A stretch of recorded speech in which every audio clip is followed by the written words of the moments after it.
Education is a aspect, education is a process. Education is meant to manifest, education is meant to sustain, education is meant to support the attributes of nature. Because we are living in this nature, we are sustaining on this nature.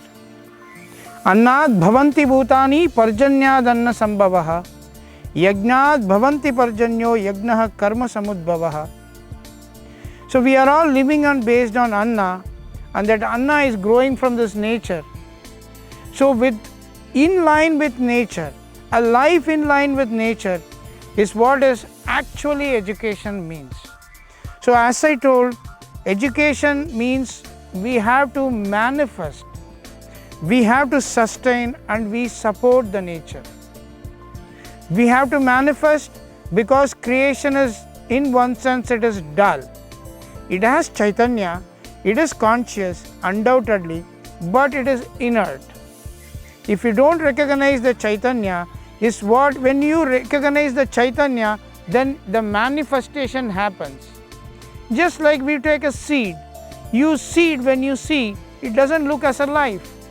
But when you throw it into the land, it starts spurting out.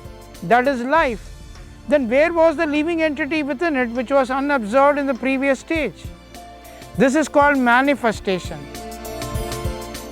This is called manifestation. So manifesting from the nature. The nature is inert, as I told. From that we have to get things manifested. That requires some endeavor. So after manifestation, we have to sustain it. People create innumerable things and we throw it off. We don't sustain it. Sustenance is part of Indian culture. This is a very, very important aspect of Vedic education. We see to that the object is created and sustained for together. It is not as one life of a child. It also should be carried to his children, his grandchildren, in that way.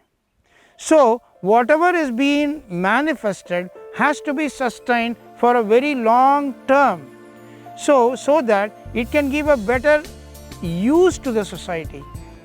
So sustenance is very important. For that, the society has to support it. So the values, the thinking process from the beginning has to be transferred in inheritance from PD after PD. PD means one generation after another generation. This is how the knowledge was transferred in those days. But due to breakage of it through Macaulay's system, gradually this inheritance of knowledge disappeared, and today we are in a very flickering society that we create so many things. We create from the society, but we break it, we throw it, we don't sustain it, nor we support it. It is only we are adding expenses at the expense of the nature. This is a very destructive process.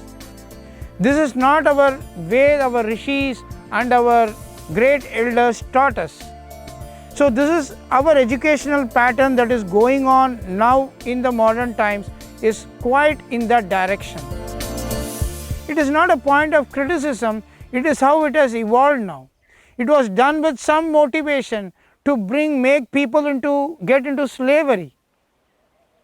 Because the more they destroy things, the more things has to be manifested, and they are speaking of sustainability in that way.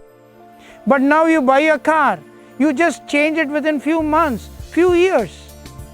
We don't understand the material that is being added to a car is being created from nature. The material, the tin, the iron, the casting materials, the plastic material that is evolved from petrol, so many things have been evolved from nature.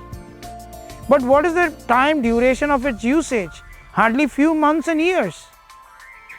This thinking process, we call it as destructive, and we think this should not be transferred in the future.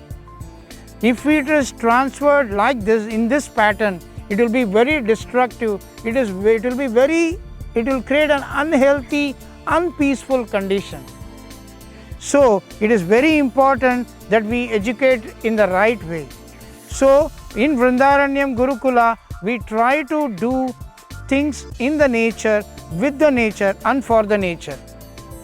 This is a very important aspect in education. So we are bringing these things in our educational pattern, in our syllabus we have adopting these principles so that people live in a very joyful way and they contribute in a better things to the society.